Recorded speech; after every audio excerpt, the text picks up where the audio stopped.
Thanks very much, Nino, for giving us a perspective from the government of Georgia, from your perspective as a data analyst on migration data. In a way, it's nice to have had you now and Stephen Coulson speak right after, not only because we have kind of covered all examples that are on Earth and on the ground. We would go into space with Stephen Coulson, but looking at data again, no? And the question really is also to Stephen then. How do we collectively make better use of data? I picked up one of the points from Nino that governments or agencies, whatever you refer to at that moment, are not really, are a bit reluctant, if you wish, to share data, right? It doesn't come naturally. Yet there is vast amounts of data out there, not perhaps in that particular database, but in the data that you are dealing with, Stephen. So making sense of data, sharing data, making it available, what's your sense in what you do as head of the Sustainable Initiatives Office in the European Space Agency? Can I address that in my intervention? Absolutely, please. Okay.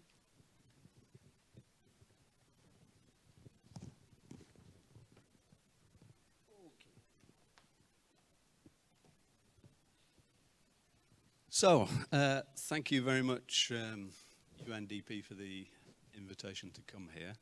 I'm not in the development business, so my intervention may be a little bit unusual, but I am in the information or evidence business, and what you have up here is the system behind that information system.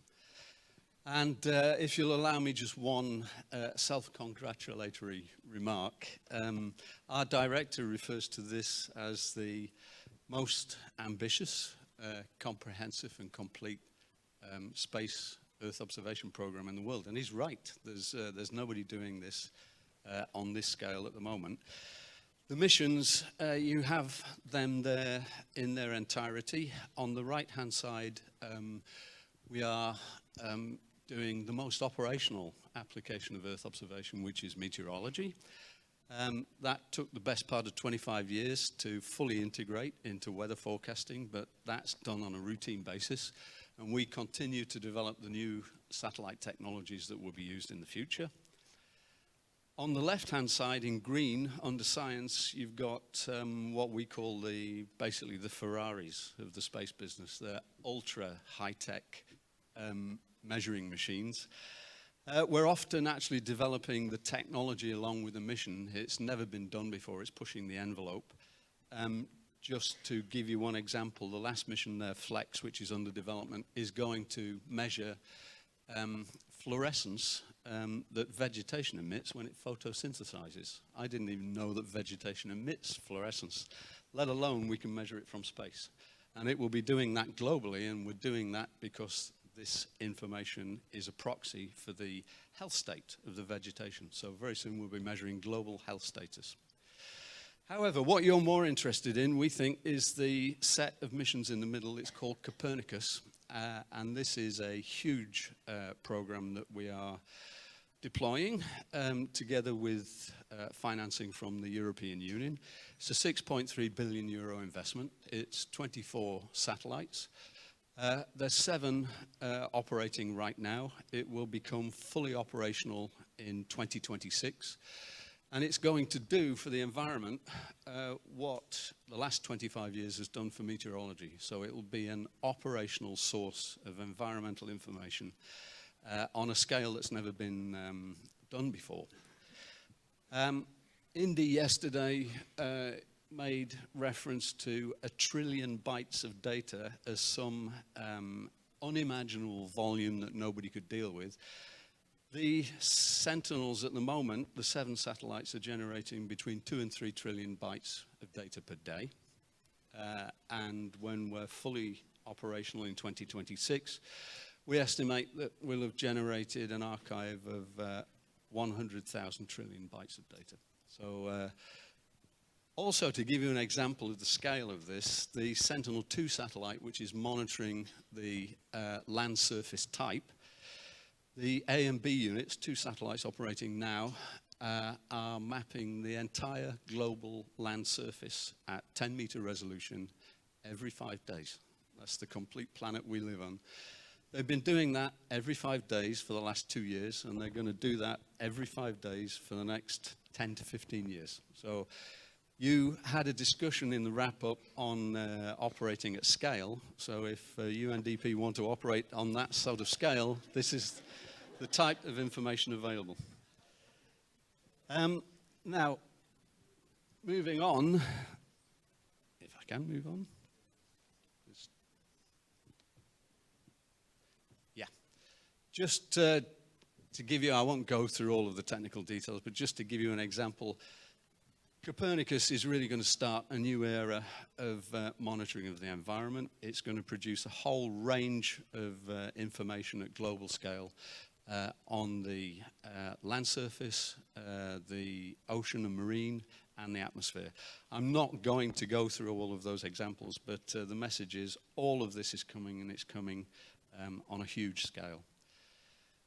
So how is this relevant to development? The Copernicus system has been designed, purpose-built and designed to respond to European environment policies and legislations, and it's primarily for European government institutional users.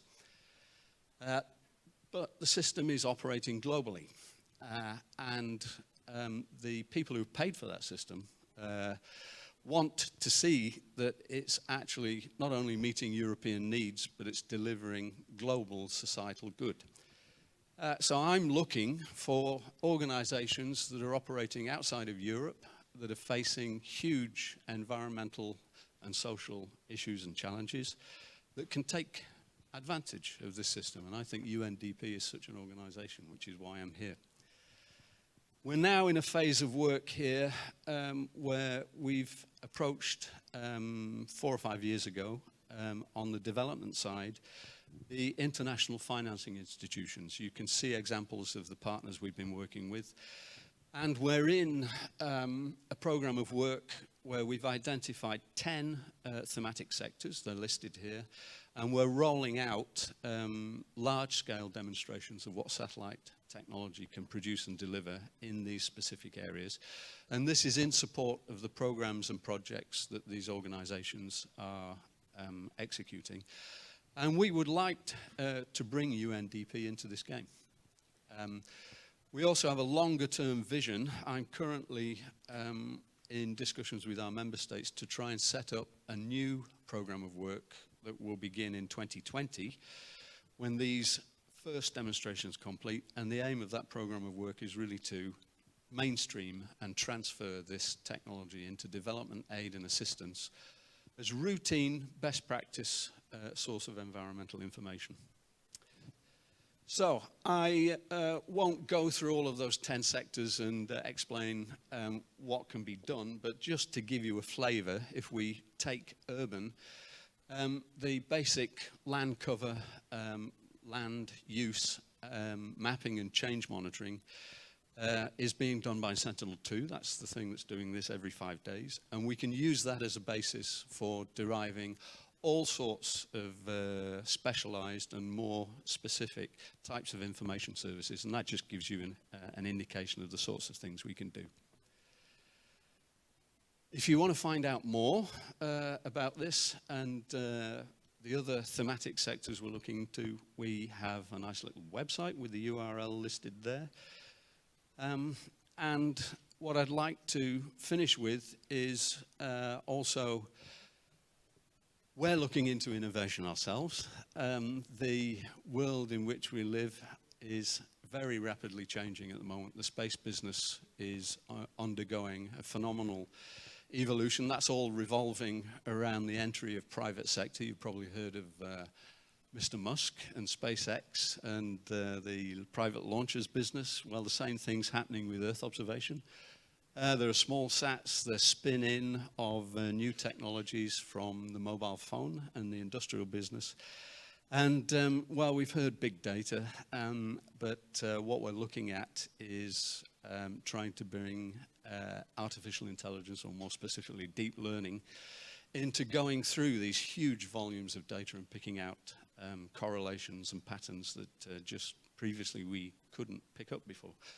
All of that is being addressed in a thing called the Fee Lab, which we had a whole week dedicated to this innovation a few weeks ago.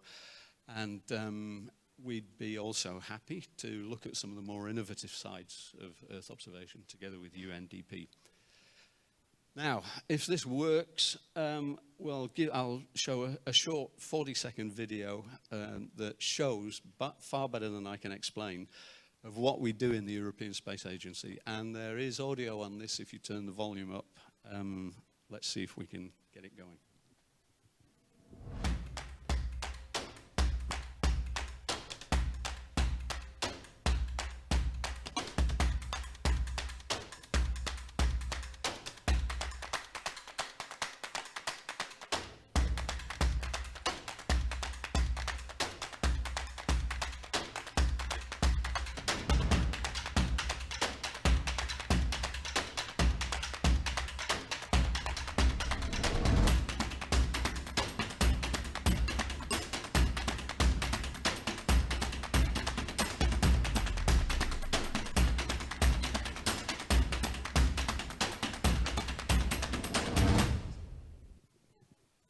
So that's what we do. Can we work together? Wow.